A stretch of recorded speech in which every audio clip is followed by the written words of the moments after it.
apa yang mau diungkapkan dengan pengalaman Yesus itu. Ternyata manusia ini tidak mampu atau belum mampu menerima hal yang hebat yang ada dalam diri sesamanya, yang ada di sekitarnya. Ternyata itu menggambarkan, pengalaman Yesus itu menggambarkan kebenaran kehidupan manusia.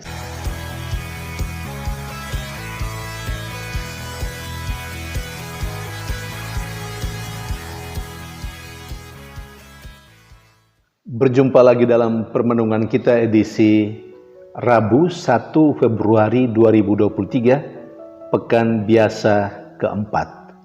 Bacaan-bacaan liturgi hari ini, bacaan yang pertama dari surat kepada orang Ibrani, bab 12 ayat 4-7, ayat 11 sampai 15, dan bacaan Injil dari Injil Markus, bab 6 ayat 1 sampai 6. Penulis surat kepada orang Ibrani, seperti yang ditegaskan dalam bacaan yang pertama hari ini, mengingatkan para pendengarnya saat itu dan kita sekalian saat ini tentang cara Allah mendidik orang-orang yang dikasihinya. Pemahaman yang benar bahwa Allah mempunyai caranya yang unik untuk mendidik orang-orang yang Ia cintai. Hemat saya, membuat orang yang dicintai Allah atau membuat kita semua semakin melihat secara positif apapun yang kita alami dalam kehidupan kita sehari-hari, secara khusus kalaupun pengalaman itu adalah pengalaman yang paling pahit sekalipun. Kesadaran bahwa apa yang dialami bisa menjadi cara Allah mendidik saya dan Anda, mendidik anak-anaknya, maka orang akan terhindar dari penyesalan atau orang akan terhindar dari sikap mempersalahkan Allah karena kehidupannya yang tidak enak dan pahit yang dialaminya. Saudari dan saudara yang terkasih, lebih lagi penulis surat kepada orang Ibrani mengatakan bahwa Allah menghajar orang-orang yang dikasihinya. Kalau boleh bertanya lebih lanjut, mengapa cara Allah kok demikian mendidik orang-orang yang dikasihinya? Ya, supaya orang yang dikasihinya menjadi orang yang lebih pantas di hadapan Dia dan di hadapan sesama. Semua pengalaman, termasuk yang tidak enak, kalau dilihat dari sisi bagaimana Allah mendidik orang yang mengalami peristiwa yang tidak enak itu, maka orang akan menerimanya dan melewatinya dengan ikhlas hati, dengan besar hati. Karena dia tahu bahwa setelah melewati itu, dia menjadi orang yang percaya, yang murni, yang baik. Saudari dan saudara yang terkasih, kita mungkin saja pernah berpikir, sekurang-kurangnya sebelum mendengarkan permenungan ini, kita berpikir, bahkan kita seringkali mengatakan Allah itu tidak baik, atau Allah itu tidak mengasihi kita hanya karena pengalaman-pengalaman yang tidak enak, yang pahit, yang kita hadapi. Tetapi kiranya setelah kita mengetahui cara Allah mendidik kita, seperti yang ditegaskan dalam bacaan pertama hari ini, kiranya kita makin menyadari bahwa itu semua diperkenankan oleh Allah terjadi atas hidup kita, supaya hidup kita makin lebih baik di hadapan Allah. Saudari dan saudara terkasih, dengan demikian kita tidak lagi mempersalahkan Allah atau mempertanyakan kebaikan Allah dalam kehidupan kita.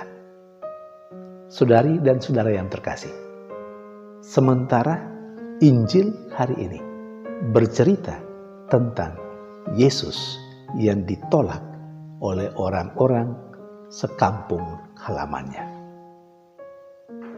Mereka tidak bisa menerima bahwa Yesus memiliki hal-hal yang luar biasa seperti yang mereka dengar. Cerita-cerita yang ada di sekitar mereka. Mereka mempertanyakan, kok bisa Yesus yang adalah anak seorang tukang kayu, yang saudara-saudaranya mereka kenal, kok bisa memiliki kehebatan luar biasa? Kok bisa memiliki atau mampu melakukan mujizat-mujizat? Dari mana datang segala hikmat itu? Lalu mereka kecewa dan menolak dia. Saudari dan saudara yang terkasih, pengalaman Yesus ditolak oleh orang-orang sekampung halamannya itu menggambarkan beberapa hal penting yang sering terjadi, yang mungkin saya dan kita alami, atau yang sering terjadi dalam kehidupan kita sehari-hari, dalam komunitas, dalam keluarga, dalam sebuah persekutuan. Apa yang mau diungkapkan dengan pengalaman Yesus itu? Ternyata manusia ini tidak mampu atau belum mampu menerima hal yang hebat yang ada dalam diri sesamanya, yang ada di sekitarnya. Ternyata itu menggambarkan, pengalaman Yesus itu menggambarkan kebenaran kehidupan manusia saat ini, yakni merasa iri dengan keberhasilan orang lain, iri dengan keberhasilan teman-temannya yang ada dan hidup dalam komunitas, dalam keluarga, dalam lingkungannya. Idealnya sebenarnya adalah keberhasilan orang lain, kehebatan orang lain, sesamanya yang ada bersama dengan dia, entah dalam keluarga, entah dalam komunitas, seharusnya menjadi kebanggaan dia juga. Keberhasilan orang-orang yang hidup bersama dengan dia adalah juga keberhasilannya. Tetapi mengapa hal itu tidak terjadi? Rupanya, menurut hemat saya, karena orang-orang yang hidup dalam sebuah persekutuan, entah itu di kampung yang sama atau komunitas yang sama, belum sampai pada merasa senasib, seperjuangan, sehati, sepikiran dengan orang-orang yang hidup bersama dengan dia dalam komunitas itu. Karena kalau orang sudah sampai pada titik itu, merasa sehati, sepikir dengan orang yang hidup bersama dengan dia dalam komunitas, di pastoran misalnya, di kehidupan membiara komunitas apa saja, atau dalam lingkungan, dalam kehidupan gerejanya, ataupun dalam masyarakat, di tempat kerja. Ketika yang satu merasa yang lain itu adalah saudaranya, sehingga bisa memiliki atau merasakan sehati, sepikir, senasib, seperjuangan, maka yang tidak enak yang dialami oleh orang lain, itu juga dia rasakan. itu juga mempengaruhi dirinya. Dia juga merasakan tidak enak karena penderitaan yang dialami oleh orang-orang yang ada di sekitarnya.